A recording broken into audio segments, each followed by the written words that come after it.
From KVUE News in Austin, you're watching Texas This Week with Ashley Goodo.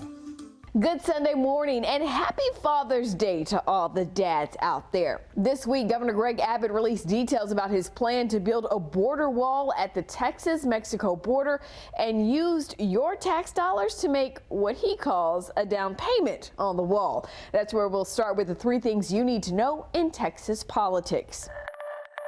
Building the wall in Texas has officially begun. Exact details about the wall, where it will be built, how long it will be, and how much it will cost are still unknown.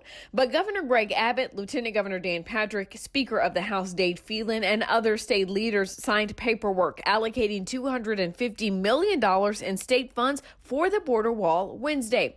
The governor also signed a letter to the executive director of the Texas Facilities Commission instructing him to hire a project manager to oversee construction of the wall, and a letter to President Joe Biden asking him to return the land the federal government acquired from Texas property owners for former President Donald Trump's wall. Abbott says the state plans to talk with those landowners about building the state wall. He also promoted a website where people can donate to the project. While the governor didn't say how much the project will cost, last week the White House released information about the previous administration's efforts to build a wall, noting 52 miles of wall was built where no previous barrier existed, and it cost up to $46 million per mile to build. Starting September 1st, Texans 21 and older who are eligible to own a handgun can carry one openly or concealed without a license to carry. Governor Abbott signed House Bill 1927 into law Wednesday and held a ceremonial bill signing in San Antonio Thursday, saying there is a need for Texans to have weapons to defend themselves. But there is strong opposition to the new law. The second in charge of the Texas House of Representatives, Speaker Joe Moody, an El Paso Democrat, released a statement opposing it. It says in part, quote, "It's been almost 2 years since the racially motivated mass shooting in El Paso. A lot of promises were made after that tragedy. This session, when there was a chance to make good on those promises, what we got was a partisan blockade of common sense reforms to our gun safety laws. Instead of fixing our broken background check system, Texas Republicans voted to make it even harder to tell whether someone who has a gun will act responsibly with it until the shooting starts and all doubt is removed."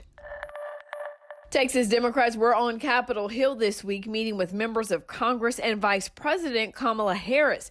They're calling on the U.S. Senate to pass a bill to protect voting rights just weeks after representatives in the Texas House broke quorum to kill a controversial voter reform bill in the state. For the past few weeks, former Texas Congressman and presidential candidate Beto O'Rourke has traveled the state of Texas leading town halls on democracy. Today, he'll be in Austin. We caught up with him to learn more about the project. Mr. O'Rourke, thank you so much for taking some time to chat with us today. Tell us where you are. I'm making my way to Beaumont, and I just pulled off on the side of the road to have a chance to talk to you in rural Jefferson County. We're on our way to have a conversation about voting rights and democracy, as we've been doing all across the state over the last 2 weeks in big cities and small towns, rural counties, and places like Houston and Dallas as well. And it's been so enlightening and encouraging to me, given how precarious voting rights and our democracy is at this moment. So many people across geography and party lines want to step up to be counted and have a say in protecting voting rights. And that gives me some hope.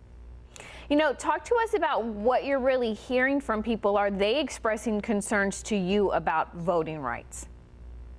You know, one of the most constant concerns I hear, no matter where I am in the state, is the lack of accountability for the insurrection attempt on the 6th of January. And not just for those people who came from Texas more than they did any other state, carrying Confederate battle flags and Trump banners, but for the politicians in power who in large part helped to inspire the attack and then have apologized or covered up or justified it ever since. They connect that to the voter suppression bill that was introduced in Texas, SB 7. It would take a state that is already the toughest in which to vote and make it even harder, especially for communities of color, for the very young, the very old, and voters with disabilities across the state of Texas. They realize our democracy's on the line and they want to do something about it. And that's what gives me some hope, because if all of us decide that we're going to make this a priority, then we can stop voter suppression in the state legislature and we can move voting rights legislation in the U.S. Senate, like the For the People Act. Voting rights and election integrity should be a nonpartisan issue. But a February poll by the University of Texas and Texas Tribune found that a majority of Republican voters said that they trusted the Texas election, but not the national election results, even though that was the same election. So that perception that the 2020 election wasn't fair is driving a lot of this push among Republicans for election reform and those election reform bills. How do you combat that narrative? It's tough because we really don't have two parties in this country anymore. We have the Democratic Party that's trying to fight for democracy and voting rights, and you have the Republican Party that's inspired and is now trying to cover up for insurrection and justify voter suppression, not just in Texas, but 46 other state legislatures considering bills just like the one that was narrowly defeated right here in Texas. As you said, this isn't something that should divide us. The Voting Rights Act was reauthorized by overwhelming majorities on a bipartisan basis every time it came up for a vote in Congress until the 2013 Shelby decision.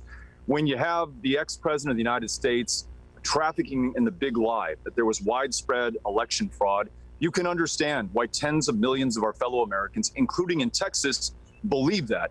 The way to restore faith in democracy is to make sure that we have free and fair elections, that we can count on the results of those elections. And these bills like SB 7 in Texas run counter to that. They would, in fact, allow Texas to overturn lawful, legitimately decided elections. And that's not good for Republicans or Democrats or independents. It's not good for Texas, and it's certainly not good for democracy. You know, talk to us a little bit about the rally, the culmination of all these town halls you've been holding all across the state that's going to come to an end this Sunday at this rally at the Capitol. Talk to us about it. If you care about this democracy that so many have given so much to preserve and to save and to defend, whether they wore the uniform in service to this country or whether they were civil rights leaders who put their lives on the line, then know that it is under attack unlike any other time in our life. And the way to respond to that is to show up in person to be counted today, 5:30 p.m. in Austin in front of the state capitol.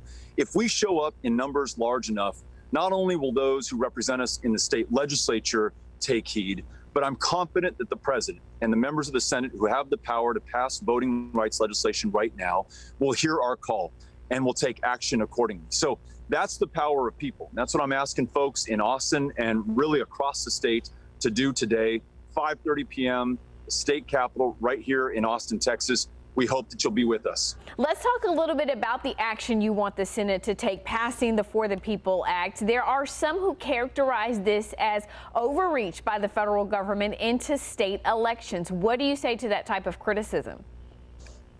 That's exactly what they said in the 1950s and the 1960s when African Americans in Texas and throughout the South could not vote. And Lyndon Baines Johnson, our fellow Texan, President of the United States in '65, proposed the Voting Rights Act. And that Voting Rights Act ushered in the first true multiracial democracy in America. And that Voting Rights Act is what's under attack right now in Texas, in Georgia, in Florida, and throughout the country. As you have provisions in SB 7 in Texas that would target black voters by ending Sunday morning voting and canceling the Souls to the Polls program, making it harder for those with disabilities and other communities of interest who may not look like the majority in this country or the majority in this state. So there is a precedent for federal intervention with the 1965 Voting Rights Act, and it is that precedent that I hope our president, Joe Biden, and the Senate, where there's a Democratic majority, follow at this moment of truth. Because if they fail to do that, we'll not only lose voting rights in Texas, we might very well lose democracy in this country. And that's why I think it is so important for all of us to show up today at the state capitol and ensure that our voices are heard, to rally for voting rights and to save this democracy. You know, I would be remiss if I didn't ask you while I have you if you're willing to share with us some of your future plans when it comes to possibly running for office again.